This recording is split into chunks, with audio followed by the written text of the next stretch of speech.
tout le monde, c'est Nat, j'espère que vous allez bien.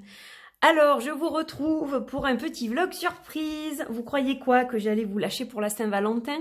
Bien sûr que non. Alors déjà, j'espère que vous allez bien. Voilà, j'espère que vous allez bien, que cette semaine commence bien pour chacun d'entre vous. Je suis ravie de vous retrouver, évidemment. Alors, j'ai fait déjà des tirages pour la Saint-Valentin, célibataire et puis couple, etc. Mais aujourd'hui, on se retrouve pour un vlog. Donc, de quoi on va parler dans ce vlog? Eh bien, avec ces petits galets, ça va commencer de façon poétique. Je vais vous dire un peu ce qu'est l'amour pour moi, voilà, donc je vais commencer par ça, par cette petite intro, et je vous souhaite aussi, bien évidemment, une joyeuse Saint-Valentin, hein, que vous soyez seul ou accompagné. Je l'ai dit dans mon post sur Instagram, pour ceux qui me suivent sur Instagram, ce matin, n'oubliez pas que l'amour commence par soi-même. C'est très important de s'aimer soi-même, et que l'amour se célèbre tous les jours, pas seulement le 14 février. Voilà, c'est important. Donc voilà, j'avais envie de passer ce message, donc je le repasse ici sur ma chaîne. Donc, qu'est-ce qu'est l'amour pour moi? Je vous donne le sommaire. En deuxième, je vais vous parler d'une pierre, de la pierre de l'amour et du sexe. Voilà, je vais vous parler de cette pierre que j'aime énormément et qui m'a séduite, c'est le cas de le dire. Je vais vous en parler, voilà, de cette pierre. Et puis, on va étudier une méthode de tirage sentimental que j'ai créée pour le Liliat et Kaloum. Voilà, donc je vais vous le partager. Ceux qui ont précommandé l'oracle, vous recevrez une carte avec ce tirage, évidemment. Mais j'avais envie de le partager un petit peu en exclusivité, en avance. Et vous pourrez refaire ce tirage chez vous. Donc, c'est un tirage qu'on peut faire avec un oracle, même si c'est pas le Liliat et Kaloum. Moi, je vais vous montrer un ou deux exemples, je pense. Donc, avec un oracle ou avec un tarot, ou avec les deux, évidemment. Voilà, c'est vous qui allez un peu l'adapter à votre façon de travailler. Voilà, donc un petit vlog qui, je pense, va être sympa. Si vous êtes seul pour la Saint-Valentin, eh bien, écoutez, voilà, je suis là. Et puis, si vous avez envie de m'écouter quand même, de toute façon, je suis ravie, évidemment. Alors, n'oubliez pas, évidemment, de rejoindre la Witchy Team, en vous abonnant à ma chaîne. Vous pouvez évidemment commenter, liker, partager, ça fait toujours très plaisir. N'oubliez pas d'activer la petite cloche en haut à droite afin de recevoir toutes les notifications de toutes mes vidéos pour n'en rater aucune. Voilà, donc eh bien j'attends vos retours sur ce vlog évidemment, et dans tous les cas j'espère que vous allez passer un bon moment. Allez, on va commencer par l'amour. Donc vous voyez qu'il y a plein de petits galets devant moi. Donc l'amour, il est là. Qu'est-ce que c'est l'amour? L'amour, c'est la gratitude, c'est l'effort, c'est donner, c'est célébrer. L'amour, c'est la stabilité, l'espoir, la créativité. La sérénité, l'amour, c'est du travail. Ouais, ça se travaille au quotidien, l'amour. Il ne faut pas le laisser s'endormir, il faut toujours cultiver la flamme, c'est important. L'amour, c'est voyager ensemble dans la même direction. L'amour, c'est des sourires, c'est des partages. L'amour, c'est aussi la liberté. S'accorder des moments chacun de son côté, je pense que c'est crucial. L'amour, c'est être fort ensemble. La force, c'est la passion, c'est l'harmonie, évidemment. L'amour, c'est vivre l'instant présent, carpe diem. L'amour, c'est l'énergie qu'on se donne l'un à l'autre. C'est l'énergie qu'on a ensemble. C'est l'engagement. C'est le courage aussi de traverser des épreuves ensemble et de soutenir l'autre quand il en a besoin. C'est le respect. L'amour, c'est accepter ce qu'est l'autre sans vouloir le changer. C'est la joie, c'est écouter l'autre. L'amour, c'est les surprises, les câlins, la patience. L'amour, c'est danser, danser dans les bras l'un de l'autre. L'amour, c'est l'humour. L'amour, c'est tout ça et c'est encore bien plus. Voilà. Donc, j'espère que ce petit partage vous plaît. Alors, la tulite. Voilà la pierre dont je vais vous parler aujourd'hui. Ma merveilleuse tulite en forme de cœur en plus. Il y en avait une, elle était pour moi.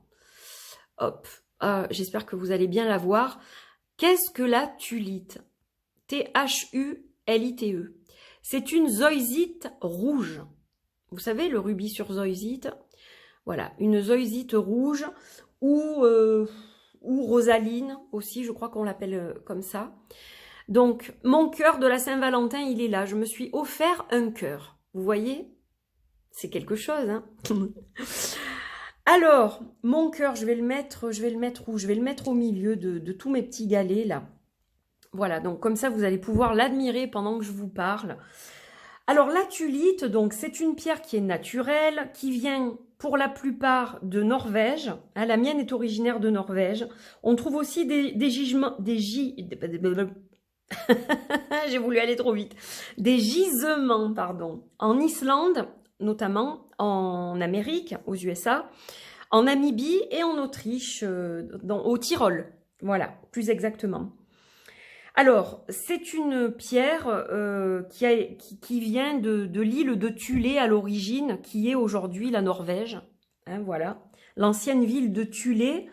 Elle a été découverte par l'explorateur grec Pythéas. Et donc, Thulé, Tulite, voilà d'où vient son nom. Donc, elle appartient à la famille des Mica, cette pierre. Et c'est la pierre de l'amour par excellence. De l'amour, du désir, de la passion, et donc la pierre du sexe également, comme je vous le disais en introduction. Voilà, donc ça c'est un petit peu pour l'historique de cette pierre. Donc on l'appelle Rosaline, on l'appelle zoisite rose, rouge. Elle peut être parfois confondue avec la rhodonite par sa couleur, mais si on fait quand même bien attention, on voit que c'est pas la même pierre. Hein. La rhodonite, c'est dommage, j'en ai pas avec moi. Mais même si ça peut se ressembler un peu, on voit que ces nervures blanches, c'est quand même autre chose. Voilà. Donc celle-ci a une histoire, en plus elle est légèrement fendillée là sur le côté. Elle est comme moi, elle est fendillée, fendue, mais elle est toujours là. C'est ce qui compte. Alors cette pierre donc qui est rare, elle est bon assez onéreuse.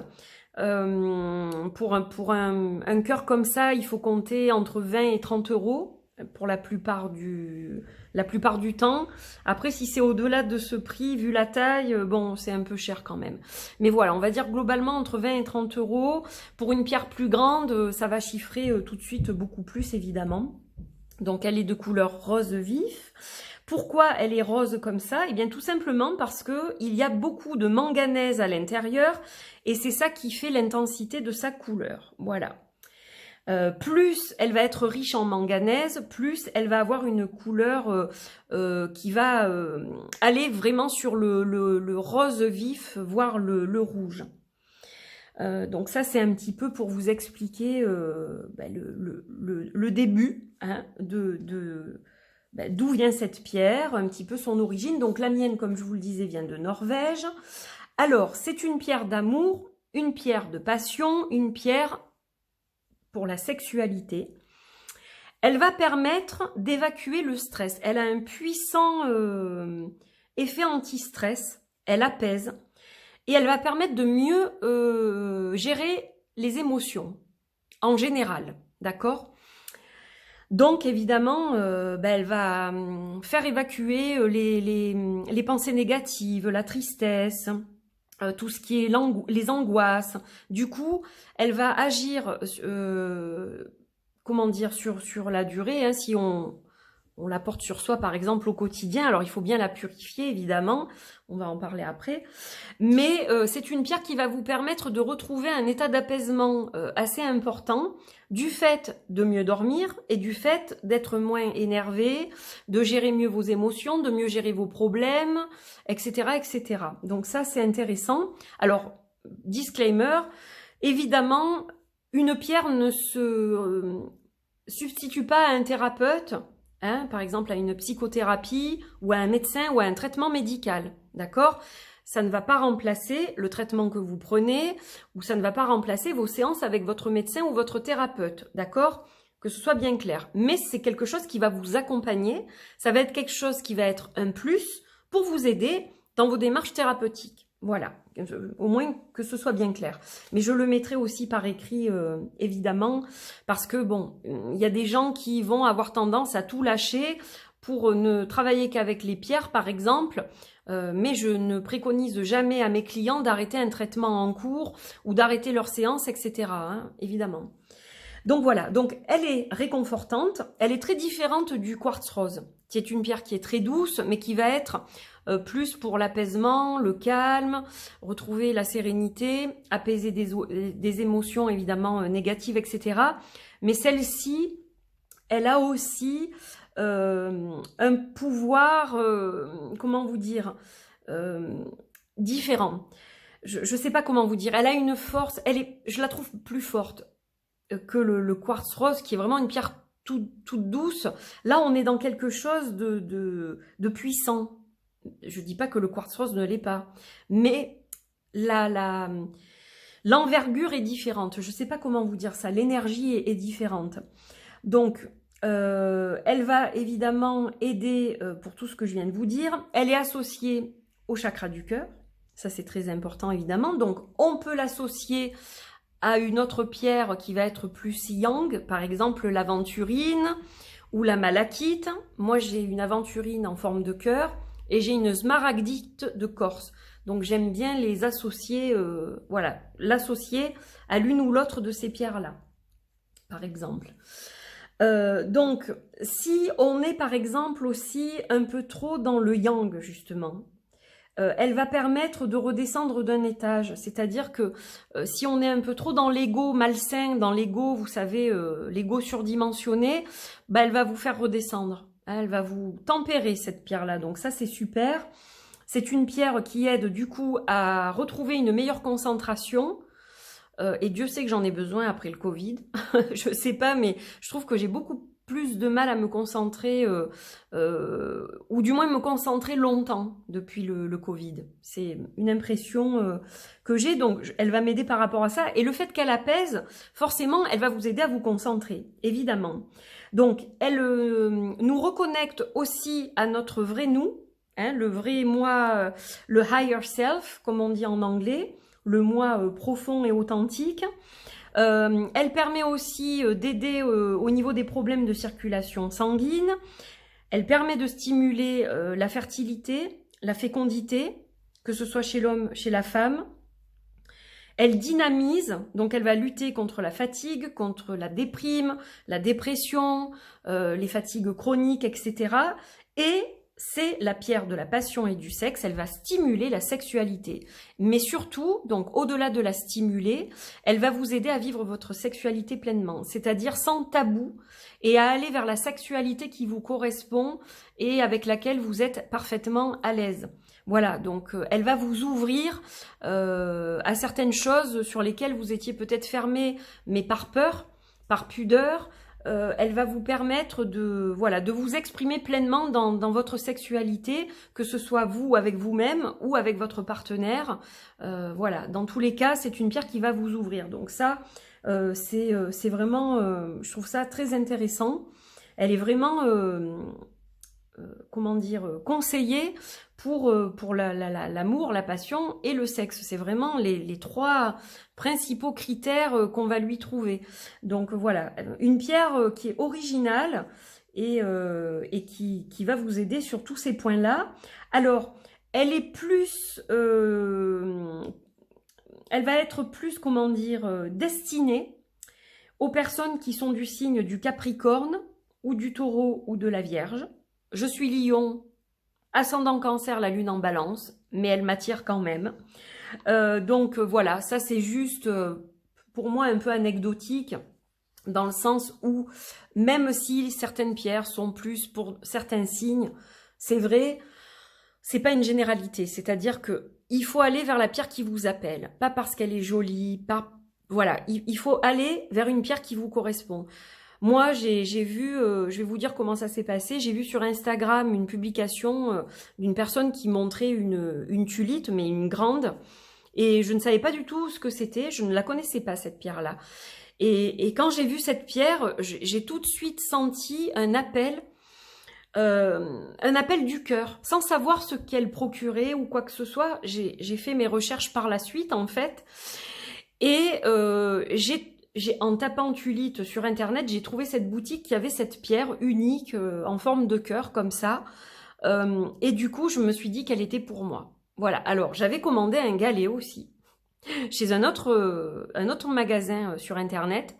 Et en fait, ce galet, ma commande a été annulée. Donc comme quoi, c'était vraiment ce cœur qui m'était destiné et pas une autre. Alors j'aurais peut-être plus tard, parce que c'est un investissement, j'aurais peut-être autre chose en Tulite, une grande sphère, ou c'est possible. Mais en attendant, celle-ci me procure beaucoup de bienfaits. Donc voilà, je la purifie. Alors pour la purifier, donc de l'eau pure, hein, voilà, je la purifie avec de l'eau courante, donc que je laisse couler sur elle pendant un moment. On peut la purifier dans un torrent, dans une rivière, si vous êtes proche des montagnes, à la mer, bien sûr, à la plage, hein, pour ceux qui sont proches de la mer aussi. Avec de l'encens, avec de la sauge, avec du bois de Palo Santo.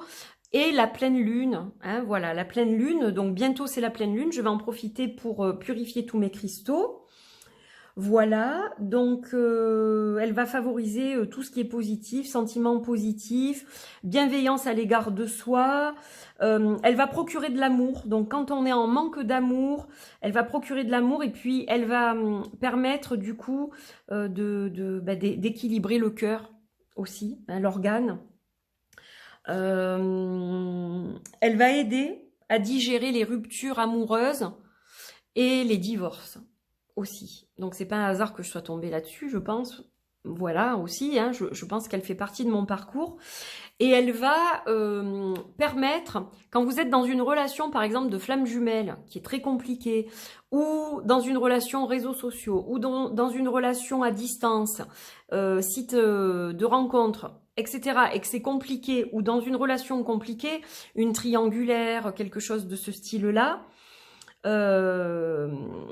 eh bien, elle va vous aider justement à éponger un peu tout ce qui est négatif et à rester centré et ancré. Voilà, hein, vous voyez un peu ce que je veux dire. Même si c'est une pierre pour le chakra du cœur, elle va permettre quelque part un certain ancrage au niveau des émotions, du cœur, etc. Voilà, donc je crois que j'ai tout dit.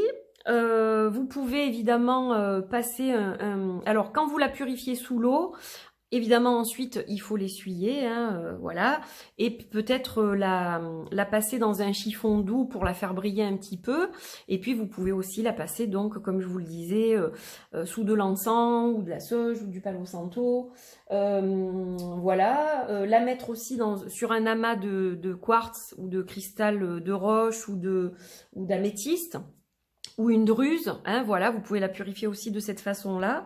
Voilà, je crois que j'ai fini mon laïus sur ma tulite. Donc en tout cas, j'espère que ça vous a intéressé, ce petit partage matinal, enfin matinal pour moi, mais Pierre, oui, je mélange tout là. Matinal pour moi, mais pas forcément matinal pour vous, parce que je sais pas quand cette vidéo va être diffusée. Mais donc j'espère que ce partage de cristal, de pierre, vous a plu. Et je vous la montre encore une fois, voilà, à la lumière. Comme ça, vous la voyez bien. La tulite, voilà, de Norvège pour celle-ci. Voilà mes amis, on va se retrouver dans 2 petites secondes pour parler du fameux tirage que j'ai créé pour le Liliat et Kaloum.